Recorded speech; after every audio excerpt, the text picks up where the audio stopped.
안녕하세요, 여러분. 오늘은 제가 조금 심각한 이야기를 해보려고 합니다.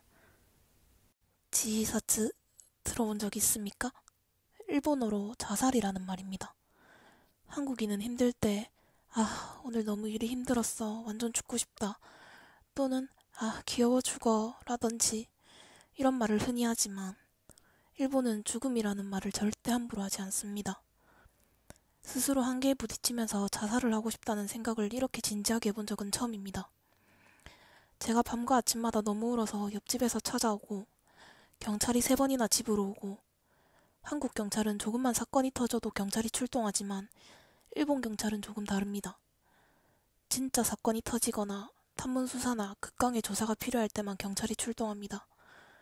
그런 저에게 3번이나 왔다는 거는 정말 자살을 심각하게 고려했다는 것입니다. 사북경찰이 집에 2번이나 찾아오고 견딜 수 없을 만큼 삶이 외롭고 힘들었습니다. 매일 술을 찾고 이런 능력이 없는 저에게 타국 생활은 너무 아팠습니다. 강에 뛰어들까 말까 수십 번을 생각할 때 2시간을 같은 자리에 서 있으니 뒤에 경찰이 의자에 앉아서 제 뒤를 지키고 있었습니다. 한국 경찰이라면 무슨 일이 있으세요? 물어봤겠지만 일본은 그 사람의 시간을 방해하지 않기 위해 기다립니다.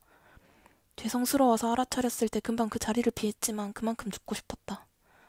죽음에 관한 유튜브 영상을 정말 100번 가까이 보고 죽음을 결심한 당일에 죽기 전에 이것만 보고 죽어라는 코멘트에 링크를 타고 들어가 보니 백종원이 나왔습니다.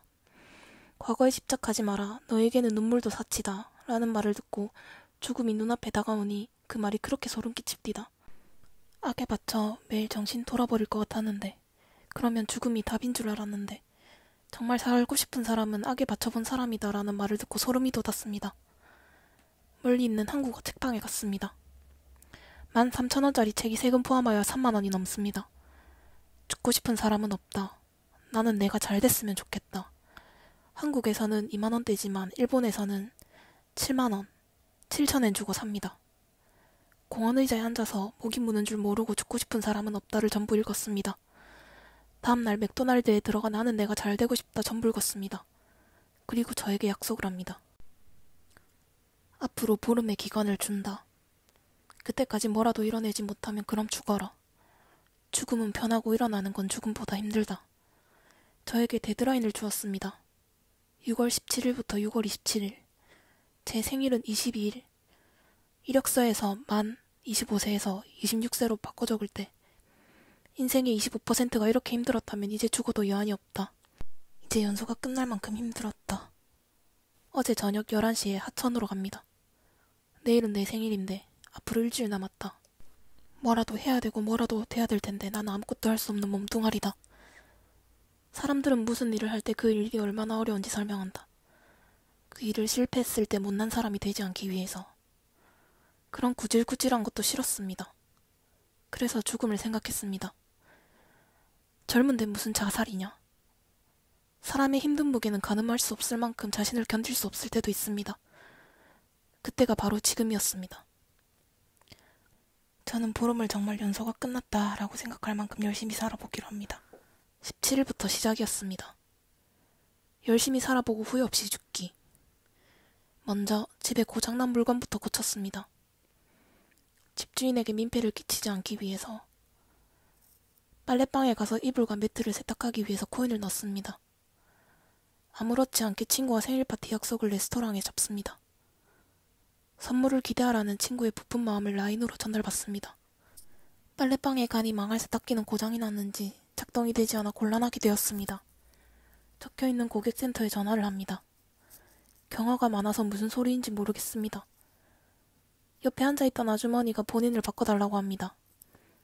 그러더니 설명을 하더니 제가 오작동한 곳을 알려줍니다. 제 잘못이었습니다. 기계는 정상이었습니다.